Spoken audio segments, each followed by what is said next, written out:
Dukascopy TV, I'm Alex Izat with this edition of the Weekly Wrap-Up. Joining me for a review of the past week is Nicholas Santiago, President of IntheMoneyStocks. Nicholas, what do you think have been the main market movers this week? Well, without a doubt, the main market event this week is going to be the gathering in Jackson Hole, Wyoming with all the central bankers. So I believe tomorrow Janet Yellen will be giving a speech, and that really is going to be the biggest event this week. Everybody's waiting to see if she's going to be dovish or hawkish on interest rate policy, and all of the other market participants are waiting to see if the European Central Bank is going to implement further easing over there. So there's a lot going on. I know right now that the Bank of England is really looking to raise interest rates, and that is starting to throw a monkey wrench in the easy money policy. So I think we're in for a very, very volatile September coming up.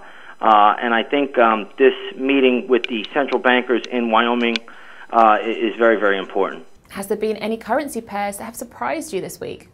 It has. The strength in the U.S. dollar has actually surprised me. The U.S. dollar index, which is the U.S. dollar versus a basket of 6 different currencies, mainly the euro, the British pound, and the Japanese yen, the dollar has really shown a lot of strength, which is a little bit surprising because I thought the dollar would taper off, but I guess going into this Fed announcement, the dollar has really strengthened, and you've seen the euro fall quite a bit, and you've seen the Japanese yen really weaken against the dollar by a big amount this week. So that has surprised me. I didn't expect that big of a move in the currency market, but the dollar has really strengthened across the board, and that was a bit of a surprise to me. Do you think that the bubble is about to burst in the U.S.? I think that the bubble is not about to burst. I think we're going to be in for a major correction, but I think that's all it's going to be. I think the next 2 years we're going to see probably some very, very volatile markets. As you've known, the market has not even had a 10% correction in over 2 years now in the United States. So the central bankers have this pretty well in check.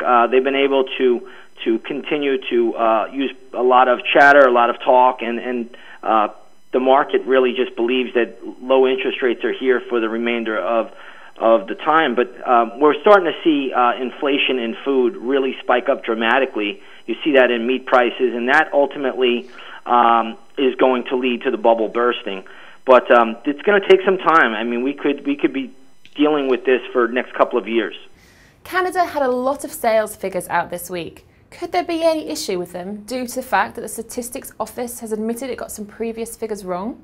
Well, my hat's off to the Statistics Office for admitting that they got some previous figures wrong, because I think all of anything government gets that government's involved with is a fraudulent statistic. So I don't know if the sales figures out this week in Canada really will affect the markets at all. I think the markets really just care about two things, and the first thing being a weaker dollar yen. As long as there's a weaker dollar yen, or a stronger dollar yen, I should say, the market has liquidity and it will go up. If the dollar yen starts to weaken and sell off, I think that is ultimately the kiss of death, and that carry trade comes to an end. There's no money to buy stocks. So I think it's just all about currency right now. I think that's really all the market cares about.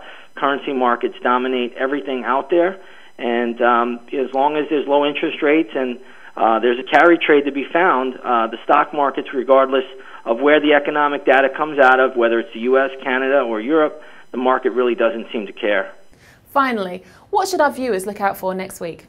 Well, next week we're going to go into the U.S. Labor Day holiday. So I think traders, for the most part, investors are going to come into a lot of markets that have light volume.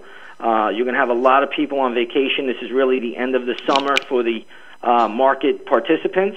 So I think we're going to come into a lot of light volume. That's going to favor the markets trading higher. The S&P 500 probably tags that psychological 2,000 level. However, once Labor Day is over, I think people should brace themselves, put on their seatbelts, because we're in for a bumpy September and probably a very, very bumpy October.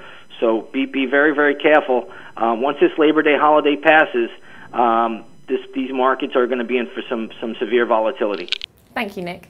For more in-depth analysis of what's making the financial news this week, be sure to check in with Dukascoffee TV. Goodbye for now.